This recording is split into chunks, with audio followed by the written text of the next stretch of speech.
Le chanvre, d'où vient-il? Et qu'est-ce que c'est? Ça se mange? Commençons par ses origines. Le chanvre est l'une des premières plantes domestiquées par l'homme en Chine, au néolithique, puis s'est répandue sur tous les continents au fur et à mesure des conquêtes et des échanges commerciaux. D'abord entre l'Inde et le Moyen-Orient, puis vers l'Europe, sur la fameuse route de la soie, qui n'a donc pas servi que la soie. Les fibres servaient déjà à confectionner des vêtements en 600 avant Jésus-Christ. Le chanvre fut donc connu des Chinois, des Hindous, des Assyriens, des Chiites, des Égyptiens, des Grecs, des Romains et des Arabes. Traversant l'Antiquité jusqu'au Moyen Âge, le chanvre est considéré comme une denrée stratégique de par les nombreuses utilisations permises par sa fibre. Voile, vêtements, cordages et en alimentation. Charlemagne, qui durant son règne encouragera même sa culture partout en France. Ensuite, c'est en 1455 que Gutenberg imprimera la première Bible sur du papier de chanvre. Un peu plus tard, en 1492, 80 tonnes de cordages et de voiles permirent au caravelle de Christophe Colomb d'atteindre le Nouveau Monde. Vers la fin des temps modernes, c'est en 1776 que la Déclaration d'indépendance américaine fut éditée sur du papier de chanvre. Toujours en Amérique, les colons décidèrent de cultiver le chanvre à grande échelle. Benjamin Franklin ouvrit l'une des premières usines où l'on fabriqua du papier à partir de chanvre, ce qui permet aux États-Unis de disposer d'une presse libre indépendante de la cour d'Angleterre. Jefferson dira même « Le chanvre est la première nécessité pour la santé et la protection du pays ». George Washington, premier président des États-Unis d'Amérique, en cultivait sur sa plantation, comme en témoigne son journal. En 1794, il donne l'instruction suivante à ses hommes. Prenez le plus possible de graines de chanvre indien et semez-en partout. Vous le comprendrez, le chanvre était présent partout. La presse, les drapeaux, les vêtements et les billets de banque étaient imprimés sur du papier issu de la production du chanvre. Même les plus grands artistes comme Van Gogh peignaient sur des toiles en chanvre. Après une utilisation massive du chanvre durant la Première et avant la Seconde Guerre mondiale, c'est le début de l'ère pétrochimique et l'apparition des procédés toxiques au sulfite et au chlore pour extraire la lignine et pour blanchir la pâte, ce qui permettra de faire du papier à base d'arbres au lieu du chanvre. C'est alors qu'un retournement de situation se prépare. Un véritable travail de propagande sera alors orchestré par les lobbies grandissants de l'industrie du coton, de la chimie et de la presse, dont les patrons avaient aussi des intérêts dans les cultures forestières, tels que le magnat de la presse William Randolph Hearst. Tout cela en amalgamant le cannabis récréatif au chanvre industriel et en jetant le discrédit sur la plante et ses usages. C'était l'opportunité unique de se débarrasser d'une matière première concurrente. C'est donc suite à l'initiative de Dupont de Nemours que la Marijuana Tax Act fut éditée en 1937. La production de chanvre fut freinée par l'imposition de fortes taxes jusqu'à 70%. Résultat, le nylon fait à base de pétrole sera breveté dès 1938. Malgré cela, Ford construira en 1941 un premier prototype dont la carrosserie était fabriquée en fibre de chanvre. La carrosserie était 10 fois plus résistante que l'acier et beaucoup plus légère, et le moteur était même conçu pour rouler à l'huile de chanvre. Les États-Unis, de par leur influence mondiale grandissante, auront fait pression pour réfréner l'usage du chanvre au niveau mondial, en exprimant le fait que la marijuana était un danger menaçant pour tous. Voici l'évolution du chanvre en France à partir de 1840. Jusqu'au milieu du 19e siècle, 176 000 hectares de chanvre étaient cultivés en France, soit 2% des terres cultivables à l'époque. Déjà en déclin en 1862, encore plus de 100 000 hectares de surface de chanvre sortaient de terre. La toponymie révèle même que la culture était largement répandue.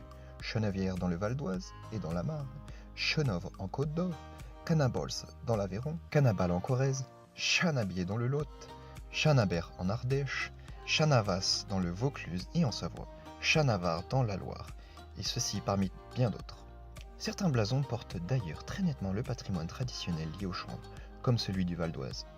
Un dernier exemple, Massilia, l'actuelle Marseille, exportait dès le 7e siècle avant notre ère des cordages de chanvre.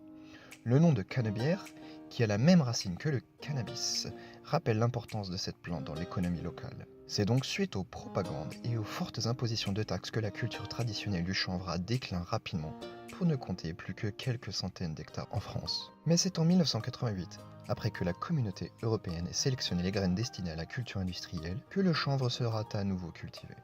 En 2017, c'est plus de 50 000 hectares qui sont cultivés, soit 0,12% de la surface agricole utilisée. Et aujourd'hui, la France cultive la moitié du chanvre européen. Suite à de nombreux croisements génétiques, il existe une multitude de variétés, que ce soit parmi le chanvre récréatif, plus communément appelé cannabis, est riche en THC, le cannabis qui est illégal en France, et le chanvre industriel dont la communauté européenne subventionne la culture des variétés de chanvre non psychotropes depuis 1988. Les graines sont sélectionnées pour être exemptes de THC. Le chanvre est donc un produit totalement inoffensif, bien au contraire, il est bon pour la santé. Le chanvre industriel est de plus en plus cultivé en France et les débouchés s'élargissent. Dans le chanvre, tout se valorise. Il est très utile dans de vastes domaines. Par exemple, en cosmétique, l'huile est extrêmement riche en nutriments et minéraux. L'huile est très bénéfique pour la peau et les cheveux. Elle peut même aider à la cicatrisation. En textile, le chanvre est 20 fois plus résistant que le coton et les vêtements ont une durée de vie beaucoup plus longue. En papeterie, 1 hectare de chanvre produit autant de pulpe que 4 hectares de bois sur 20 ans. Les arbres mettent des années à pousser, alors que le chanvre est annuel et devient mature en l'espace de 4 à 6 mois, alors qu'il faut des dizaines, des centaines d'années pour les arbres. En plasturgie, le chanvre peut entièrement remplacer la pétrochimie. Imaginez une bouteille de plastique que l'on puisse jeter dans la nature et qui se dégraderait en quelques jours. Les huiles, on peut faire de l'huile de moteur, des vernis, de la peinture, des lubrifiants et même des résines. Pour la construction, pas d'amalgame. En médecine, le chanvre a de très nombreuses propriétés. Le cannabis médicinal est un marché porteur connaissant de très larges investissements. Il peut soigner les nausées, les vomissements, l'anorexie, la cachexie, les spasmes, les troubles de mouvement, les douleurs, le glaucome, l'épilepsie, l'asthme, la dépendance et les états de manque, des symptômes psychiatriques, des dépressions, des maladies auto-immunes et les inflammations, l'épilepsie et divers syndromes variés tels que le cancer. En bâtiment, le centre de la tige est utilisé pour l'isolation et le chanvre est environ 5 fois plus résistant que le bois. Il est aussi un répulsif naturel contre les micro-organismes et les parasites. 100% de la maison peut être fabriquée en chanvre, mélangé à de la terre et peut être allié avec du bois. En agriculture, le chanvre repousse les parasites et est un grand concurrent des herbes sauvages. Donc, pas besoin ni de glyphosate ni de Roundup. Et bien sûr en alimentation, non seulement pour l'homme, mais aussi pour les animaux. Les noix de chanvre sont un peu plus grosses que les graines de sésame et ont une douce saveur de noisette, avec le petit côté fruité de l'olive. Les graines de chanvre entières apportent 590 calories pour 100 grammes, 22 à 25% de protéines avec les 8 acides aminés essentiels. Qualitativement parlant, ces protéines sont proches de celles de la viande et du poisson, mais sans cholestérol ni acides gras trans. Elles se rapprochent aussi de celles du soja, mais étant plus digestes.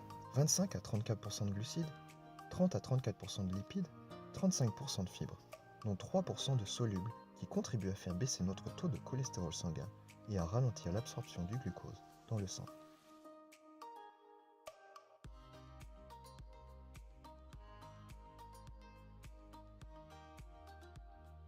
Plusieurs antioxydants dont la cystéine, la carotène, vitamine A sont abondants et travaillent en synergie pour hydrater et restaurer la peau sèche et maintenir la santé des yeux et des membranes cellulaires. Le chanvre ne contient pas de gluten.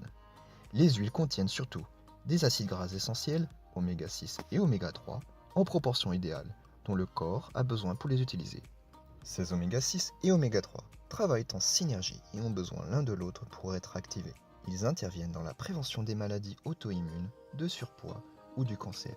Ils protègent les artères du cœur et sont un modulateur hormonal. Il faudrait combiner plusieurs aliments et différents suppléments pour obtenir une valeur nutritive aussi exceptionnelle que le chanvre. C'est pour cela que le chanvre est considéré comme un super aliment.